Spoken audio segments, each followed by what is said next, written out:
Aló, bienvenidos a este su canal. Hoy vamos a hablar de los archivos masónicos, vamos a hablar de la influencia de la judeo-masonería chilena en la guerra civil peruana de 1856-58. ¿Qué pasó en este tiempo? En este tiempo tenemos al gobernante, presidente Echenique. Echenique era acusado de corrupción, bueno, casi todos son corruptos, pero bueno, Echenique es el acusado de corrupción por el tema de las devoluciones, entre otros. En ese tiempo había algo de dinero por el guano. Entonces, ¿qué dijeron? Vamos a inyectarlo en la economía peruana. ¿Pero cómo lo inyectamos? No vamos a regalar dinero. Bueno, en verdad sí regalaron dinero. no, en verdad sí regalaron, pero lo hicieron bajo una forma bien solapa, ¿no? Ya era 1855 y la guerra de independencia ya había terminado, ¿no? En 1921 se había proclamado la independencia. En 1924 había sido la batalla de Ayacucho. Ya no quedaba mucho ya. Entonces ya habían pasado bastantes años, bastantes décadas, ¿no? Pero Echenique dijo: vamos a pagar, vamos a indemnizar, hacer devoluciones, compensaciones de la gente que ha sufrido daño en su patrimonio durante la guerra emancipadora, la guerra de liberación, la guerra de independencia, ¿no? Vamos a pagar. Entonces había un montón de gente pues que se inventaba cosas y se le pagaba así, gente, como eran amigos del, ya se pagaba nomás. Caldera vino y me derribó mi cosecha de papas, ya, listo, toma. Vino suela y mi fierro de mi propiedad, todo mi fierro así fundido, se lo llevó para sus fusiles, para sus armas. Ya, toma. Pero ¿dónde está ese fierro? ¿Dónde están esas armas? ¿Puedes demostrar que lo tenías hace 40 años? No. No te preocupes, toma nomás. Ese era el negocio, un negocio tremendo, ¿no? O sea, tienen plata y lo tiran.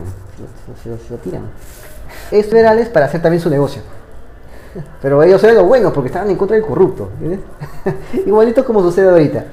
Vienen los liberales y dicen: vamos a ir contra los corruptos y vamos a hacer nuestro programa de libertad. Somos hombres de libertad. ¿Hombres de libertad? Sí, porque hay muchos esclavos, hay que liberarlos. Ah, sí, vas a liberar a los esclavos, pero Domingo Elías, tú estás en la Revolución Conservadora apoyando a Castilla, porque Castilla se montó en la Revolución Conservadora, porque era un caudillo, tenía que vivir de algo, ¿no? Tenía que montarse en la primera revolución que veía, y porque Castilla también era tan conservador como Echenique. Pero como había una oposición, él se monta nomás en la oposición, ¿no? Eso pasó. Y entre su camarilla estaba José Gálvez, estaba Toribio Ureta, estaba Domingo Elías, ¿no? Domingo Elías tenía negocios acá abajo en Ica y tenía esclavos, ¿no? Tenía esclavos, pero él quería liberar a los esclavos. Y me digo: pero si él quiere liberar a los esclavos, ¿por qué no lo hace? Porque está esperando que el Estado le pague y libera a los esclavos, ¿no? O sea, él seguía considerando que el esclavo era una cosa, a pesar de que en la práctica, en los discursos decían otra cosa. Él quería que el Estado le pague, le compre sus esclavos, y después el Estado los compraba, los hacía dueño de los esclavos, y el Estado los liberaba. Ese era el negocio. Por eso él hablaba mucho, pero no era capaz de liberar a los esclavos, porque perdía plata. Y desde San Martín ya no había esclavos, desde 1921 ya no había esclavos, pero los que estaban antes de 1921 como esclavos, seguían como esclavos, solo que ahora ya estaban viejitos. Así que el precio ya no era tanto, pero igual se cobró como si fueran nuevos, como esclavo nuevo, como esclavo de primera mano. Así se compraron, ¿no? O sea, él sabía que estaba perdiendo con el negocio de los esclavos, ¿no? Y el Estado tenía que pagarle eso, ¿no? Ese fue su famoso liberalismo, su gran revolución liberal y tanta cosa.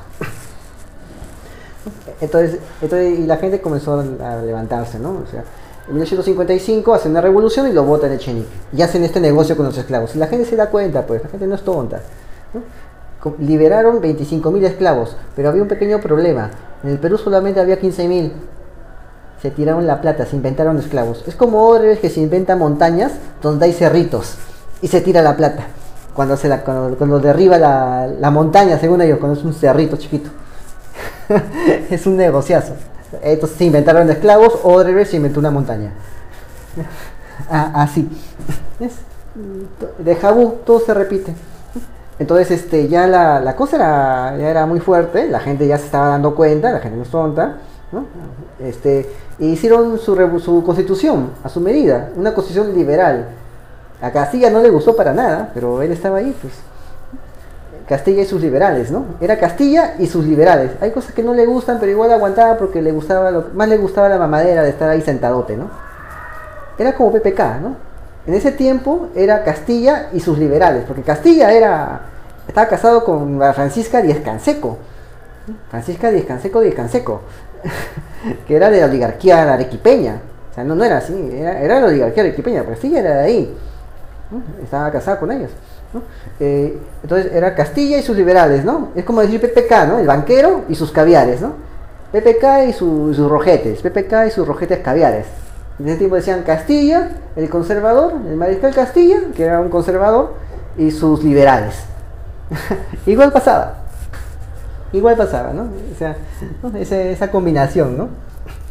Pero estos habían hecho una cláusula ahí, habían hecho un tono anticlerical. Y esto comenzó a chocar con los arequipeños. ¿Por qué? Porque el 10% de las tierras de Arequipa eran de la iglesia. El 10%. Y el obispado de Arequipa estaba lleno de puro oligarca arequipeño. De Goyeneche, de Moscosos. Todos parientes de una Pizarro, ¿no? Ese era. Una Pizarro, La Torre, Vivanco, ¿no? Vivanco era emparentado cercano con una Pizarro. Estaba casado con una de sus sobrinas, creo. ¿Sí? Vivanco. Entonces, esa era la casta arequipeña, pues. O sea, si tú pones algo anticlerical vas a chocar pues con los arequipeños que sus hijos están ahí en el obispado y manejan los recursos, manejan un buen billete, que es el 10% de toda Arequipa, y Arequipa pues en ese tiempo era más grande de lo que es ahora. No, ahora está entrecortado porque se han creado otros departamentos así, pero en ese tiempo no, en ese tiempo era grande, más grande todavía. Y eran 10% de eso. O sea, ahí empieza el problema, ¿no? Y sumado a la corrupción de Castilla, con el tema de los 25.000 esclavos, cuando solo tenían 15.000, y otras cosas más que había, que ya era demasiado, ya fue el colmo. Y empezaron a haber revueltas.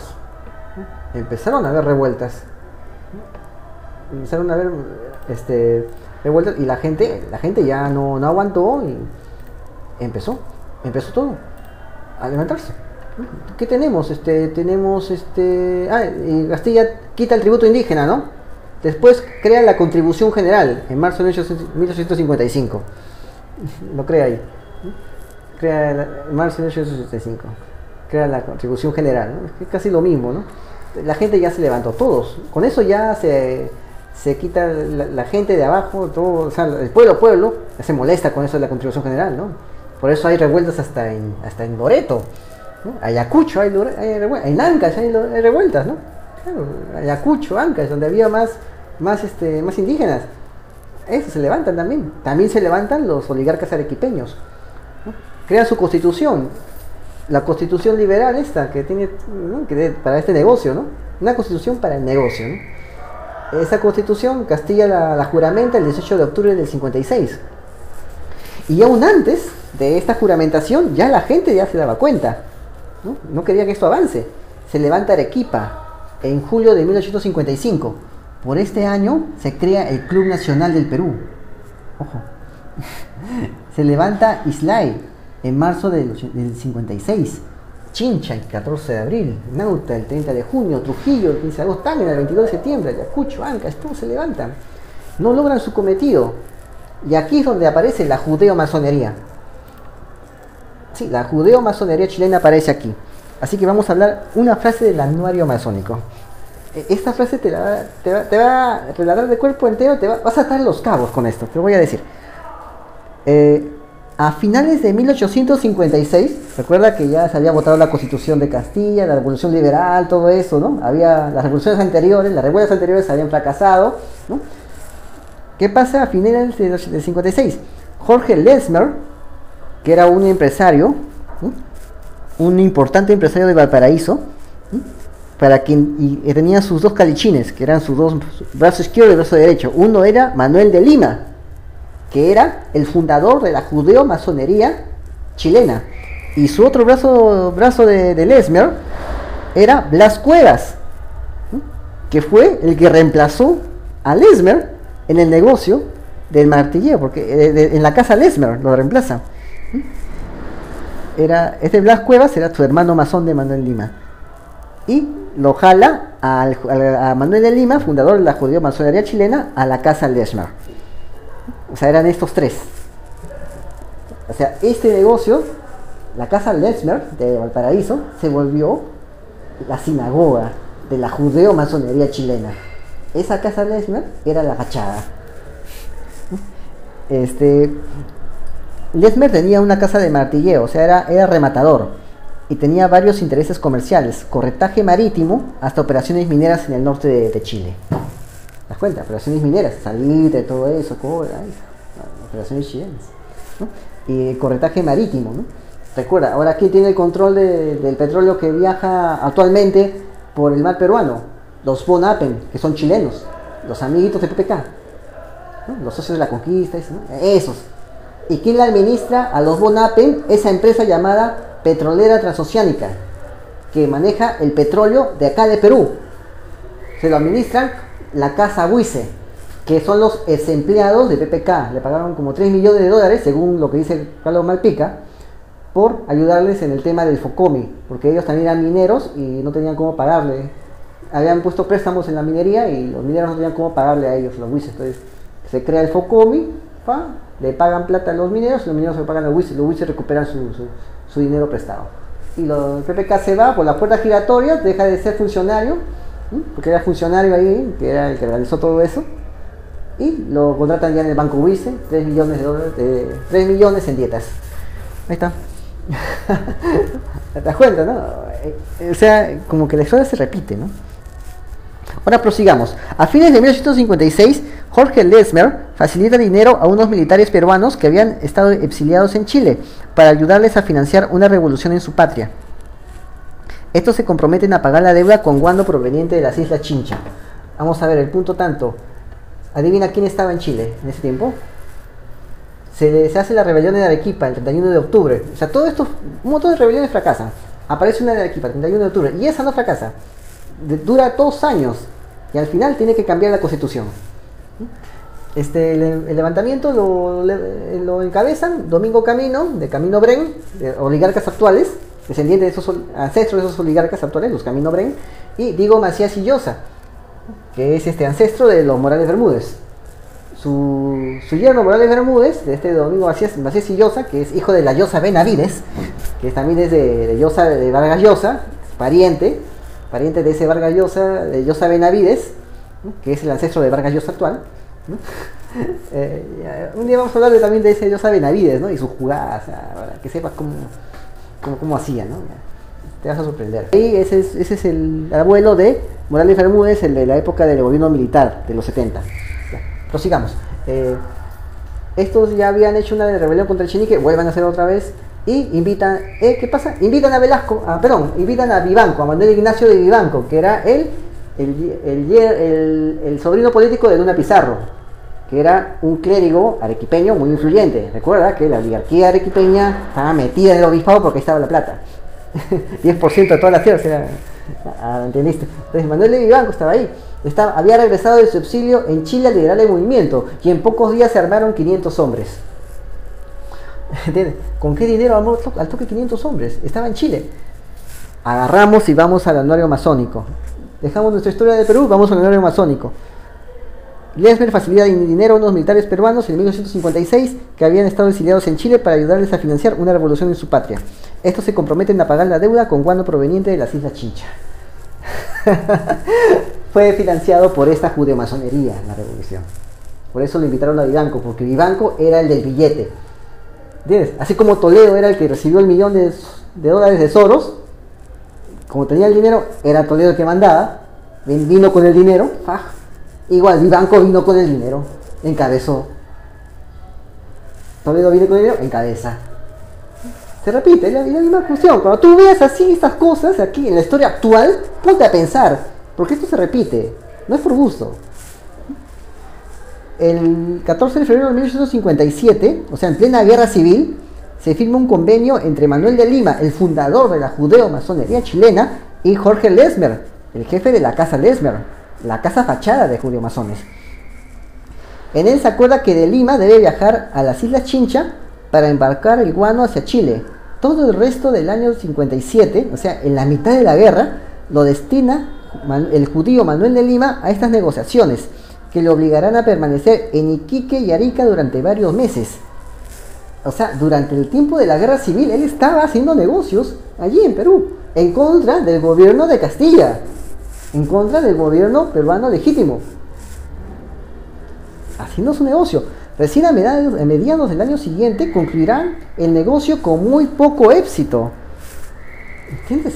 O sea, fue la judeomasonería chilena la que financió la guerra civil. La cuestión era que se debiliten, que los peruanos se debiliten poco a poco, y después ya los chilenos iban a entrar a tallar. Esto pasó 20 años antes de la guerra con Chile. 20 años antes. Y aquí tenemos a su amigo, ¿no? El amigo Blas Cuevas, ¿no? Era un trío: Blas Cuevas, el masón Blas Cuevas, el judeo-masón Manuel de Lima, el jefe de la masonería, y Jorge Lesmer, que era el que tenía la fachada de este negocio, la casa Lesmer.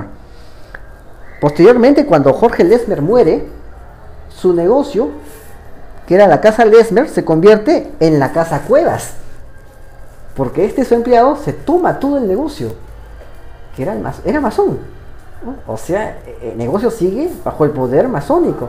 Era una fachada.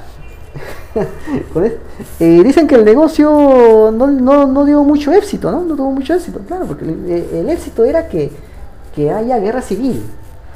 Ese era el éxito. ¿Te das cuenta? Después durante todos estos años hubo revueltas, revoluciones, interviene Inglaterra, hay un ataque al Callao, sitian Arequipa, ¿no? No queda otra, ¿no? Tienen que sitiar Arequipa, ¿no? O sea, comienzan a financiarse con este guano, comienzan a financiar. Al final ya no pueden más. Pero ya ambos habían quedado exhaustos, ambos bandos, ¿no? Sitian Arequipa, ¿no? La convención tiene que cerrar. O sea, es tan fuerte que ambos bandos se habían debilitado tanto que ninguno puede imponerse entre sí. El objetivo de los judeo-masones chilenos se había conseguido. Ambos bandos estaban débiles. Al final, Arequipa no pudo defender la ciudad. Tomaron la ciudad de Arequipa, pero tampoco los liberales pudieron defender su convención. Los conservadores arequipeños no pudieron defender su ciudad de Arequipa. Y los liberales peruanos no pudieron defender su convención. Tuvieron que cerrarla también. Ambos tuvieron que cerrarse. Tuvieron que cerrarse y crear otra constitución y completamente diferente a la anterior. Ya con todos completos. Ya tuvieron que hacer consenso con la revolución, porque ya no podían. Ninguna de las dos partes podía ir contra la otra. Y se estaban destruyendo mutuamente. Así que no quedó más remedio que terminar con la guerra. Estados Unidos tuvo que entrar. Tomaron Arequipa, cerraron la convención, nadie gana, todos pierden.